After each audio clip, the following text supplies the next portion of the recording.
பழைய கதை ஒண்ணு நம்ம கேள்விப்பட்டிருப்போம். அந்த கதை என்னன்னு கேட்டீங்கன்னா, ஒரு ஆமையும் முயலும் இருந்துதான். அந்த 2 பேரும் ஓட்டப்பந்தயம். அதில முயல் முதல்ல ஓடி போய் கொஞ்சம் தூரம் போய் தூங்குச்சாம். அப்ப ஆமை மெதுவா வந்ததுங்களாம். அப்ப மறுபடியும் முயல் முழிச்சுட்டு கொஞ்சம் தூரம் ஓடி போய் தூங்கிச்சாம். ஆமை மெதுவா வந்துதாம். அப்புறம் கடைசியில ஆமை ஜெயிச்சிருச்சாம், முயல் தோத்துருச்சாம். அப்படின்னு ஒரு கதை.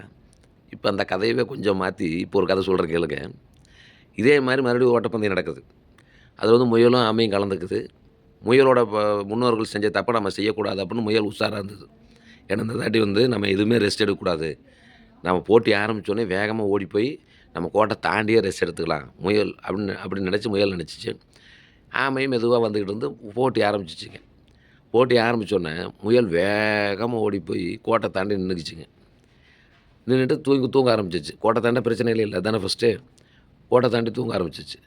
ஆமை மெதுவா ஊர்ந்து ஊர்ந்து வந்துட்டு இருந்ததுங்க. கடைசியா ரொம்ப நேரம் கழிச்சு சேர்ந்தது. சேர்ந்தோனே போட்டி முடிஞ்சு போச்சு. போட்டி முடிஞ்சோனே உடனே ப்ரைஸ் குடுக்குறாங்க. எல்லா இதுவும் நிக்கிறாங்க.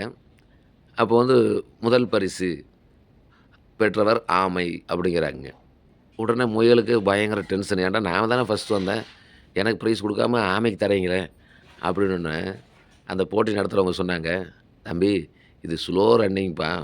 மெதுவா வரணும். நீ மெதுவா வராம வேகமா ஓடியாந்து கோட்ட தாண்டி படுத்துக்கிட்ட. அதனால உனக்கு பரிசு கிடையாது. கடைசியா யார் வராங்களோ அவங்களுக்கு தான் பரிசு.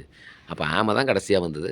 அப்ப அதுக்கு தான் பரிசு." அப்படின்னு சொல்லிட்டு ஆமை பரிசு வாங்கிட்டு போயிருச்சுங்களாம். இப்ப இந்த தாட்டியும் முயலுக்கு பரிசு கிடையாது. அப்ப இதுலருந்து நம்ம என்ன தெரிஞ்சுக்கிறோம்னா, ஒரு விஷயத்துல இறங்குறப்போ, அந்த விஷயத்த பத்தி நம்ம என்ன தெளிவு தெரிஞ்சுக்கணும். எப்படி செய்யறது? என்ன ஏதுன்னு தெரிஞ்சுக்கிட்டு, அதுக்கப்புறம் இறங்குனீங்கன்னா உங்களுக்கு சக்சஸ்.